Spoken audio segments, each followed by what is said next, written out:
Buenos días muchachos, vamos hoy a ver el ejercicio número 3 del método de las fuerzas, el cual vamos a resolver o aplicar de forma especial. Vamos a resolverlo aplicando el principio de trabajo mínimo. Si ustedes recuerdan la clase teórica del principio de trabajo mínimo, implicaba que el trabajo de todo sistema, el cual fuera completamente estático, debería ser mínimo. Es decir, si tenemos una estructura, un sistema el cual no se mueve, no presenta desplazamiento, el trabajo que aplican las solicitaciones sobre él, o el sistema de fuerzas que actúa sobre él, siempre debe ser mínimo. ¿Qué implica eso? Recordamos a través del segundo teorema de Castigliano, la derivada de ese sistema de la energía frente a cada una de las cargas nos da el desplazamiento. Si el trabajo es mínimo, significa que la derivada es cero, por lo tanto, implica que el desplazamiento es cero.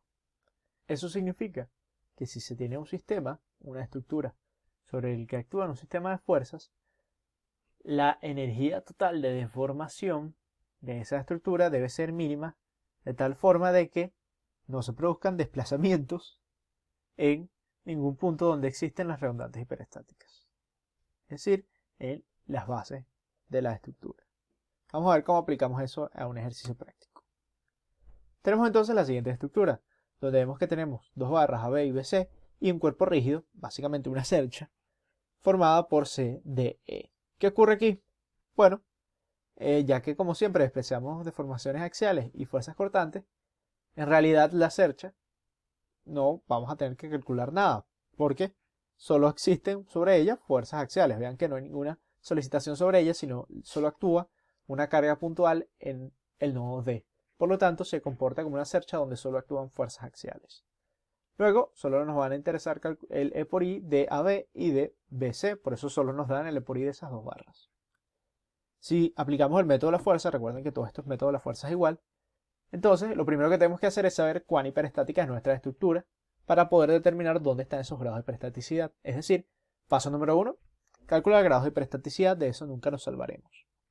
Entonces, empezamos incógnita, 3 por barra, 5 barras, y reacciones externas, 3 en el empotramiento, 1 en el rodillo y 2 en la articulación, son 6.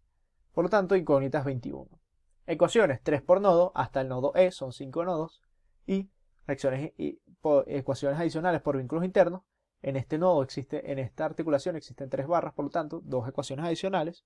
En esta articulación y esta articulación son 2 barras cada una, por lo tanto, una ecuación adicional, 2 y 1, 4, ecuaciones 19.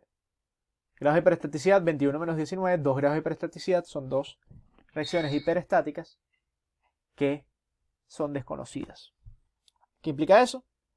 En nuestro sistema primario, que es el siguiente paso, determinar ese sistema primario, vamos a tener que eliminar dos reacciones. ¿Cuáles son esas dos reacciones? Bueno, aquí escogemos el sistema primario de forma de que eliminamos el momento en A y el momento en B. Por lo tanto, en A debe aparecer una redundante hiperestática X1 y en B la redundante hiperestática X2 tanto en el extremo B de la barra AB como en el extremo B de la barra BC. Significa que el desplazamiento concerniente a X1 es la rotación de A, la cual como es un empotramiento va a ser 0, y esta es una de las condiciones para poder aplicar el principio de trabajo mínimo, que la derivada del trabajo sea 0, por lo tanto el desplazamiento en el punto donde estemos buscando las reacciones hiperestáticas debe ser 0. Es decir, la rotación de X1 es 0 y X2, que es la rotación relativa de B, ya que es una junta rígida, no puede rotar relativamente una barra respecto a la otra. Por lo tanto, la rotación relativa de B debe ser 0, la rotación de X2 es 0. Vemos que aparece aquí X2 más 4 simplemente porque en B teníamos un momento de 4 toneladas, el cual es positivo de acuerdo al sentido de esta reacción aquí. Por lo tanto, lo colocamos aquí en el extremo B de la barra B. Simplemente por eso. Luego, ¿qué aplicamos? Bueno, si ustedes recuerdan, han estudiado, han repasado y visto los videos, sabemos que el siguiente paso, ¿cuál debería ser? Establecer los n más un sistema. Sin embargo, ya que lo estamos resolviendo por el principio de trabajo mínimo, no vamos a resolver los n más un sistema. Vamos a resolver el sistema primario, este sistema primario completo, simplemente aplicando estática. Es decir, que todo lo que hallemos lo vamos a hallar en función de las cargas externas X1 y X2. Como vemos, si aplicamos estática normalmente, simplemente que ahora en función de x1 y x2, vamos a hallar las reacciones en A, en B y en E en función de x1 y x2. Lo único que tienen que tener en consideración, que tienen que tener cuidado al hacer estos pasos, es exactamente lo mismo que hacían en estática. Lo deben saber hacer con los ojos cerrados, pero deben tener solamente cuidado con el sentido en que coloquen x1 y x2, para que todo tenga el mismo sentido, el mismo sistema, las mismas, digamos, las mismas variables. Es decir, esté todo en los mismos signos, no vaya a variar. Sabiendo eso, bueno, conseguimos las reacciones, hacemos el despiece también en función de x1 y x2, y hoy tenemos lo más importante, los diagramas de momento, aquí de todas las solicitaciones, pero nos interesan son los de momento en función de x1 y x2. ¿Sí?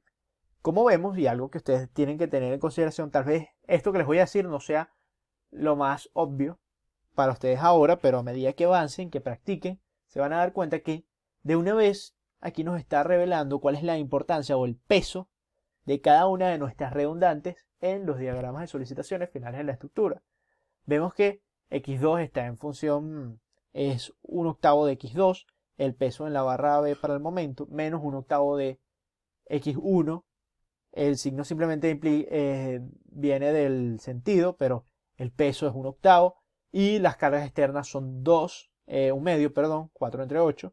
Entonces lo que estamos viendo es que de una vez se nos muestra o podemos observar el peso de solamente esas redundantes hiperestáticas en los diagramas de cada una de las barras. Lo mismo ocurre aquí, sin embargo, para las barras CE, CD y DE, sabemos que solo aplican fuerzas axiales, no nos interesan mucho ya que despreciamos esos esfuerzos. ¿Y cuál sería el siguiente paso? Bueno, el siguiente paso es aplicar el segundo teorema de Castigliano. Si ustedes bien recuerdan, cuando vimos la teoría, nosotros aplicábamos el teorema de Castigliano, ya que él nos decía que el desplazamiento en un punto era igual a la derivada de la energía total de deformación en función de la carga que está aplicada donde se aplica el desplazamiento, donde se quiere calcular el desplazamiento. Ahora, si recordamos el principio de trabajo mínimo, entonces decía que esa derivada debe ser 0 para que la energía sea mínima. Recordemos que si algo es mínimo, su derivada es 0. Entonces, ¿qué hacemos? Para cada una de esas ecuaciones de solicitación de momento, en este caso, vamos a derivar en función de x1 y en función de x2. Ya veremos por qué. En realidad deberíamos estar derivando la energía en función de x1 y x2. Aquí estamos derivando las solicitaciones. ¿Por qué? Porque cuando aplicamos teorema de Castigliano, la derivada de la energía es lo mismo que las integrales esas que habíamos visto. Ustedes las recordarán de las clases teóricas cuando vimos el segundo teorema de Castigliano. La energía en realidad es la integral del diagrama de momento al cuadrado entre dos veces E por I sub 0 más el diagrama de fuerzas axiales al cuadrado entre dos veces E por A, etcétera, para cada una de las solicitaciones. En este caso, si derivamos dentro de la integral, simplemente es la derivada del momento por el mismo momento entre E por I sub 0, que viene siendo lo mismo que simplemente derivar es la ecuación de momento y no la energía total. Se pudiera también calcular la energía total y luego derivar, sin embargo es un trabajo un poco más complicado, porque las ecuaciones quedan más cortas derivando dentro de la integral. Es solamente por eso es que derivamos dentro de la integral, porque es más fácil. Entonces, si hacemos la derivada de la energía total en función de x1 y la derivada de la energía total en función de x2, ojo, esto lo arreglo cuando en el archivo que les envío, esto no es por barra, esto es por incógnita, es decir, esta es la derivada de energía total en función de x1 y esta es derivada de energía total en función de x2. Vemos que aquí no aparece la barra 2 porque la derivada en función de x1 de la barra 2 de la barra BC es 0 y aquí aparecen las dos barras y hoy tenemos dos ecuaciones. ¿Cuál debería ser el siguiente paso? Bueno, esas ecuaciones están en función de x1 y x2. Significa que dos ecuaciones con dos incógnitas podemos resolver ese sistema de ecuaciones y obtener el valor de x1 y x2. Ojo, y es aquí donde se vuelve interesante, un poco más interesante este método. Aquí estamos obteniendo las mismas ecuaciones de compatibilidad de desplazamiento que hubiéramos obtenido si aplicamos el teorema o el método de las fuerzas como lo hemos venido aplicando siempre. Es decir, hubiéramos obtenido estos que son los coeficientes D11, D12, D21 y D22 y estos que no están en función de las redundantes hiperestáticas que vendría siendo el desplazamiento en cada punto más los coeficientes de 1,0 y de 2,0. Entonces, ¿qué notamos?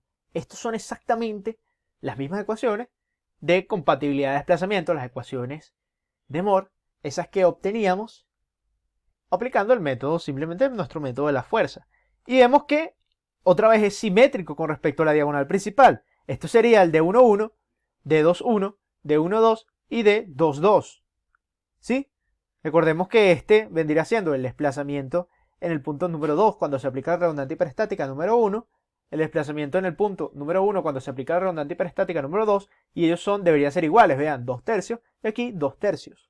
Entre y sub 0, entre y sub 0, vienen siendo exactamente igual. Y como el desplazamiento en cada punto, porque es trabajo mínimo, es 0, vean que por eso están las ecuaciones igualadas a 0, el desplazamiento tiene que ser 0, entonces este es el de 1, 0, y este es el de 2, 0. Es decir, exactamente las mismas ecuaciones. Los invito a calcularlo aplicando el método de las fuerzas normales para que vean que es exactamente lo mismo. Y obtenemos entonces la redundante hiperestática número 1 y redundante hiperestática número 2, x1 y x2. Ahora, ¿qué implica eso? Que entonces estas ecuaciones que nosotros obtuvimos de solicitaciones en las barras es lo mismo que aplicar el principio de superposición, es decir, dividir nuestro sistema primario en n más un sistema y luego sumarlo aplicando el principio de superposición. Es decir, que todo lo que hemos hecho hasta ahora es simplemente lo mismo que hubiéramos hecho aplicando el método de trabajo virtual normal, pero en vez de hallar los desplazamientos, el método de las fuerzas normal, pero en vez de hallar desplazamientos usando principio de trabajo virtual, lo hallamos aplicando teorema de Castiliano y recordando que el trabajo debe ser mínimo. Es decir, que no están existiendo ni cambios de temperatura ni asentamientos en los apoyos. Que es por eso que podemos calcularlo a través de Castiliano, donde no se consideraban ni cambios de temperatura ni asentamiento en los apoyos. Sabiendo eso, ¿qué nos queda? Bueno, resolver las ecuaciones. Aquí no hace falta aplicar el principio de superposición, ya que directamente, sustituyendo x1 y x2, obtenemos los diagramas finales, es decir, obtenemos las reacciones finales, obtenemos el despiece y obtenemos los diagramas de solicitaciones, fuerzas axiales, cortantes y momentos directamente sustituyendo en esas ecuaciones x1 y x2. Es decir, como no lo dividimos, ya para aplicar el principio de superposición luego, ya simplemente sustituyendo obtenemos los diagramas. Es bastante lógico, bastante sencillo y como ven, aplicar el método de la fuerza no es complicado, es bastante sencillo, es muy metódico. Lo que tiene es que es un nivel de complejidad viene simplemente de la metodología misma. Es decir, que es laborioso. Es mucho trabajo si se hace a mano, pero es bastante sencillo. No hay nada complicado, es resolver solamente sistemas isostáticos. Quería decirles que es importante recordarles que practiquen.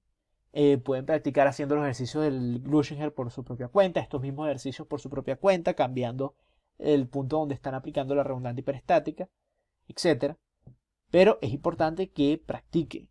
¿Por qué? Porque solamente practicando van a, primero, entender eso que yo les decía a la mitad de la clase, que es que pueden observar a priori cuál es el peso, cómo afecta cada una de esas redundantes hiperestáticas a los diagramas finales de la estructura. Eso es algo que entenderán solamente practicando y teniendo experiencia.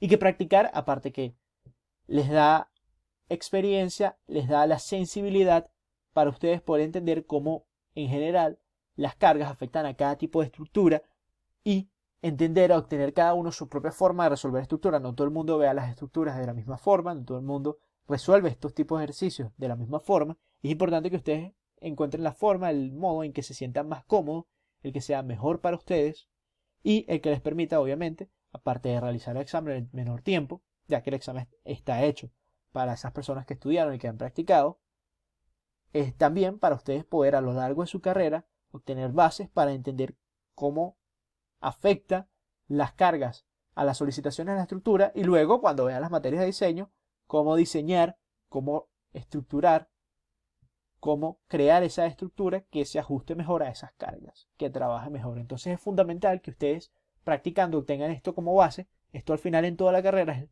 como si ustedes supieran sumar y restar. Es algo que debe estar en su mismo inconsciente, debe ser algo que ustedes hagan de manera fácil, debe ser algo que ustedes entiendan de inmediato, casi como si fuera un instinto, para ustedes entender cómo afecta las solicitaciones de la estructura. Estoy a su disposición para cualquier duda y seguiremos con más ejercicios, no se preocupen.